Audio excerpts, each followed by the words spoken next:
In previous videos, I've talked a lot about different aiming misconceptions, and most of them tend to start and end with the idea of instant improvement. And the conclusion to all of those videos has been that there is no cheat code to aiming, and that it just comes down to putting in the time needed to develop your skills. But then, if you can't optimize outside factors, can you optimize the time you put in instead? Is there a most efficient way to train your aim, and if there is, what is it, and how far can we narrow this down? If you haven't already heard of them, aim trainers are that most efficient method. When compared to trying to train your aim by just playing the game, the amount of time you spend actually aiming is way higher in an aim trainer, meaning you get more practice in for your time, and on top of that, the ridiculous number of scenarios gives far more options when it comes to working on weaknesses in your aim when compared with any in-game training tool. Even if these scenarios aren't one-to-one with a specific game, aim trainers are still the best way to develop good technique, which will carry over into any FPS game. This probably isn't new info for you, but something I haven't heard answered as much is the how. How do we actually isolate and improve upon weaknesses? How can you tell what your weaknesses even are, and what's with all this vague discussion about good technique? My goal with this video is to go through everything you need to know to get into aim training and how to get the most out of it. I'm hoping to write this in a way that will naturally follow players' progression, and the info will build on what's said prior, but if you are more experienced and already know the basics, don't be afraid to skip ahead. For now though, let's start at the start. Which aim trainer should you choose? There are two main options I'd recommend to beginners, Aimlabs and Kovacs. Kovacs has better scenarios that cover a wider range of skills, and I strongly recommend it if the main game you play is Apex Legends for a reason I'll get into later, but Aimlabs is free. If you aren't sure you want to spend a lot of time aim training, I recommend starting with Aimlabs and seeing if you stick with it, and if you do, swap over to Kovacs. If you are going to put the time in, it's well worth the asking price. So you've got your aim trainer, what now? The first step is to get some nice settings. I've linked two videos below, both by Matty OW, where he talks about his Kovacs and Aimlab settings. How much these matter for improvement is debatable, but I personally find it a lot easier to commit to playing aim trainers with nice hit sounds and visuals. After that, I'd recommend trying the voltaic benchmarks. These aren't an all-in-one training tool, but they do provide some good scenarios to start with. However, more importantly, they give you an idea of where your skills stand relative to each other. This is the easiest way to identify weaknesses when you're starting out, and I think when you're below diamond on these benchmarks, it's worth trying to keep all of your skills at mostly the same level.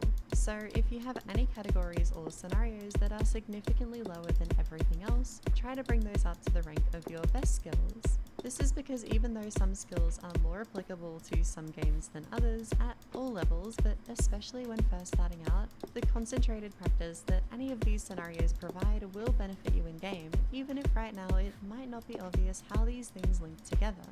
If you're on Aimlab, you can find the benchmarks on the Voltaic website. Click Assess Your Aim and try out the scenarios, and it'll automatically fill out your scores for you as you play.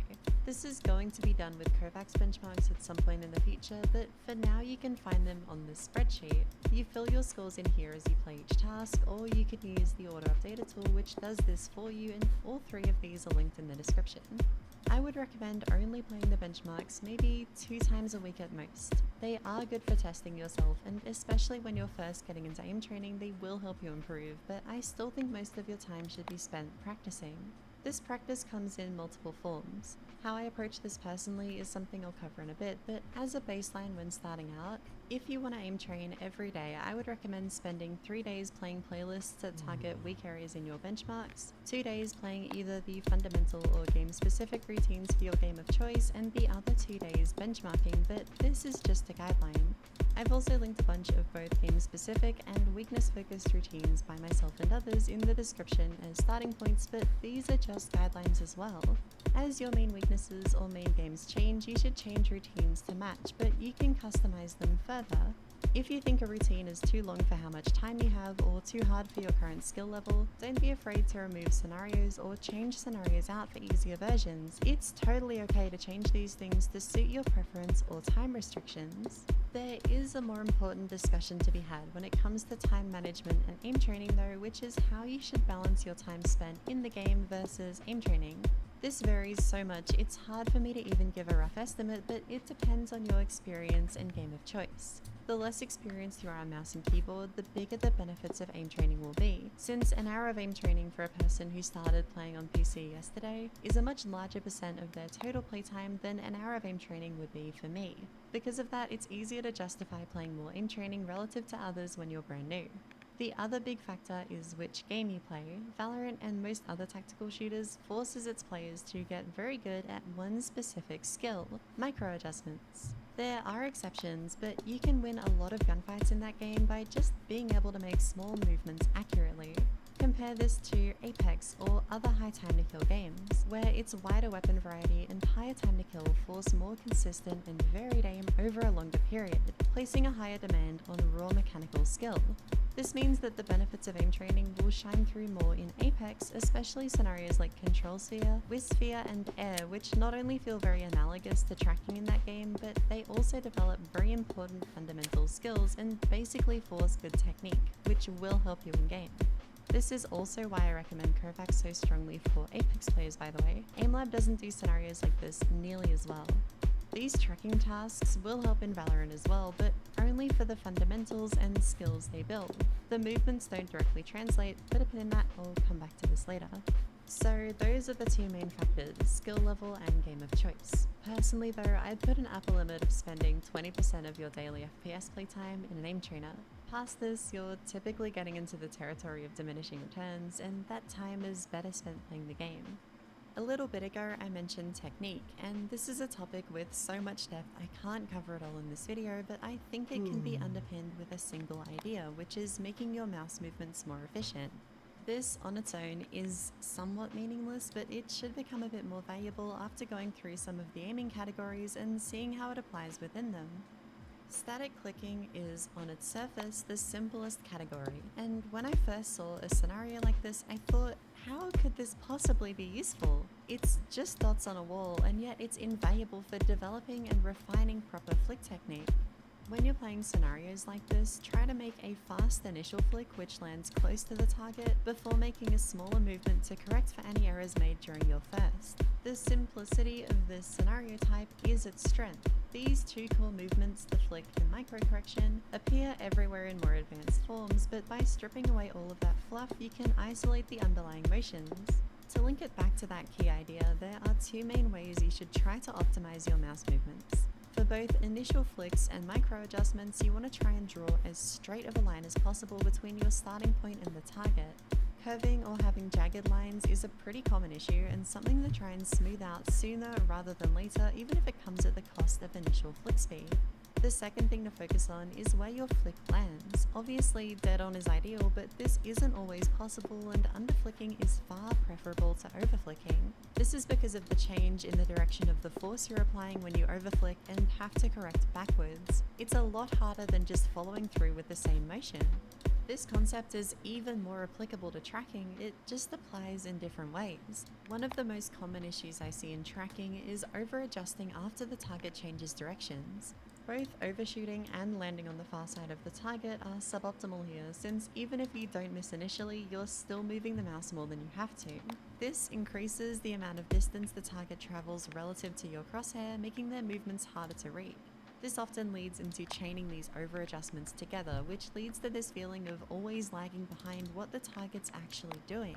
The easiest way to avoid this is try to land on the middle or inner edge of the target. By minimizing your mouse movement, you make it easier to read the targets, and when it changes directions again, you'll remain on it for longer before having to readjust. Dynamic clicking almost blends both of these because it requires clean flicks to first reach the target, clean micro adjustments when needed, and good movement reading skills to tell where the target is going to end up. Having straight lines and not overshooting helps with movement reading as well, combining the skills needed in the two previous categories, and again, minimizing mouse movement is what is needed to have good technique in all three. That's most of the key information needed to get started and get a lot of value out of aim training, but what if this isn't working for you?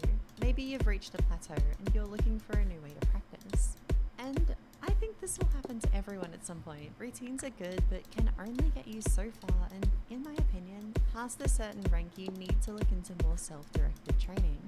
What I do personally when training for a specific FPS game is I'll play aim trainers for maybe 15 minutes as a warm-up beforehand, and after my play session I'll aim train again for another 30 to 45 minutes, but during that time I'll focus more specifically on issues I noticed while playing.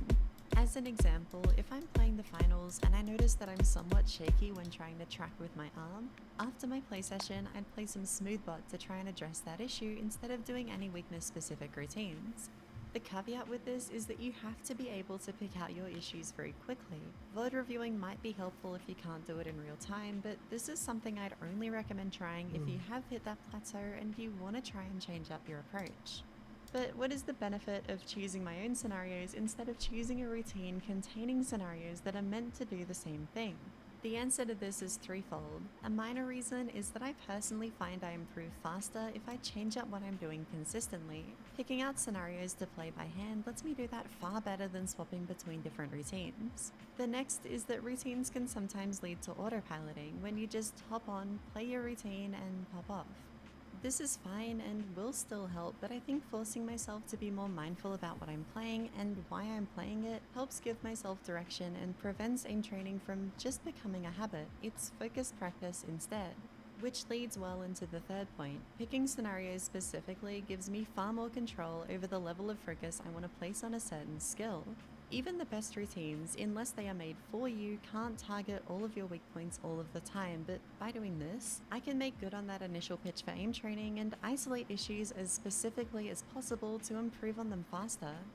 The two hardest parts of this more self-directed approach is figuring out what your weaknesses are at a more specific level and finding the right scenarios to address them, so let's tackle those in order.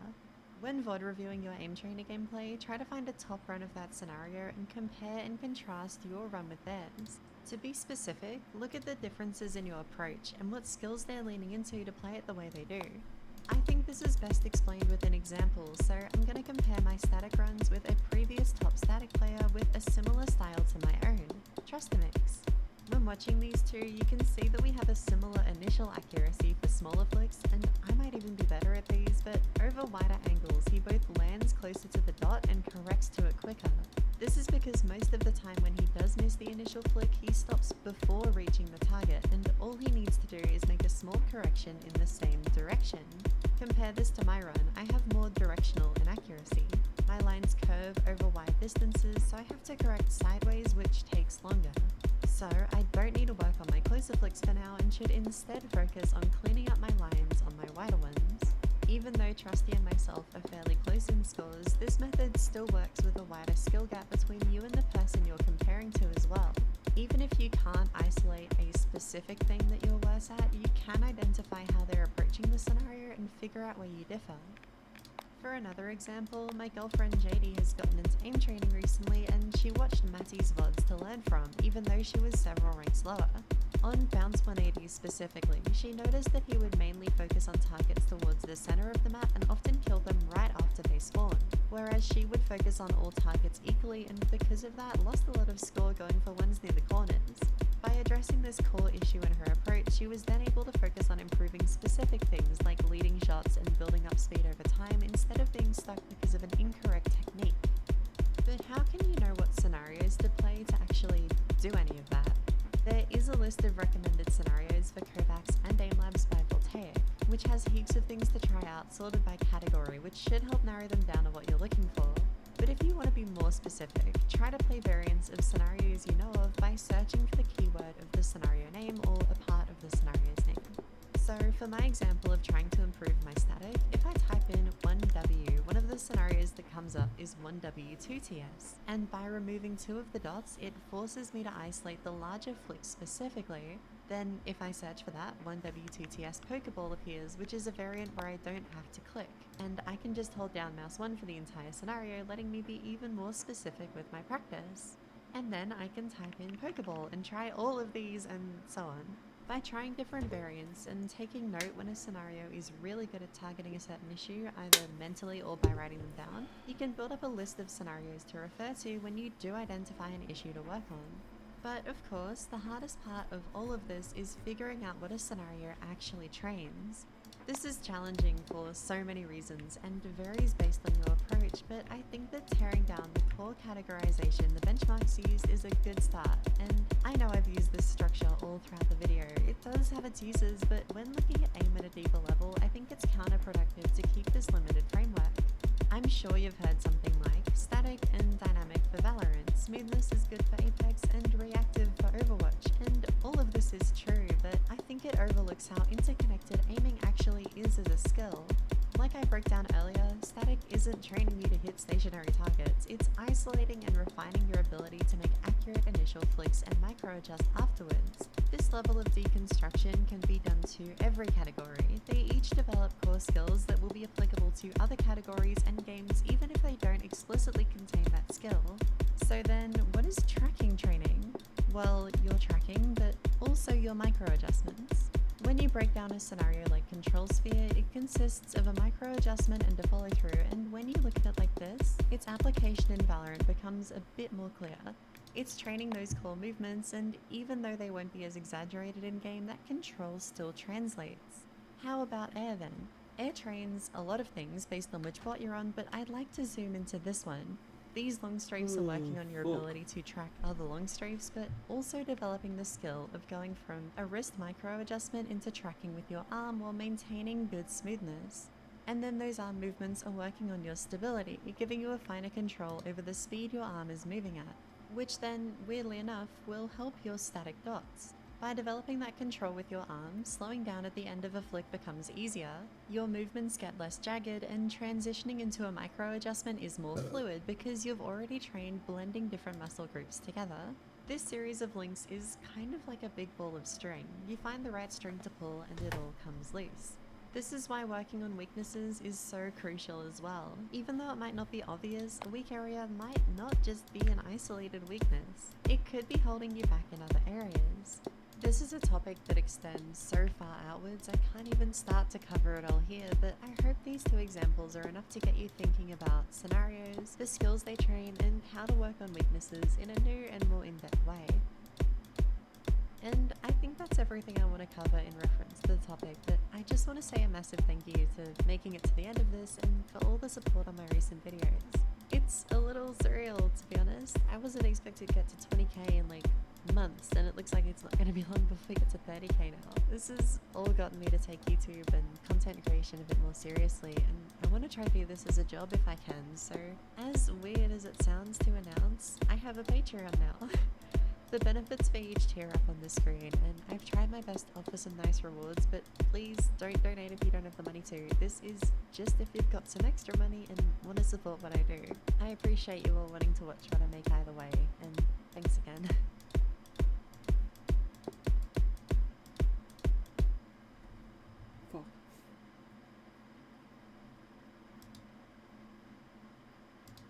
If you've ever looked for aim training routines for Valorant, you've probably played scenarios like this to help improve your micro adjustments. And while these tasks are useful, I think that most routines miss out on the most underrated scenario type for Valorant, which has helped me far more than any clicking task has, which is tracking. I know this sounds dumb, I know you don't need to track in Valorant, but have a look at this movement. Which scenario better captures what's actually happening here? This or this? A static scenario can't quite imitate that motion that we see in the Valorant clip. There is that initial micro adjustment, but the follow through, which is essential to actually hitting that shot, is entirely absent here.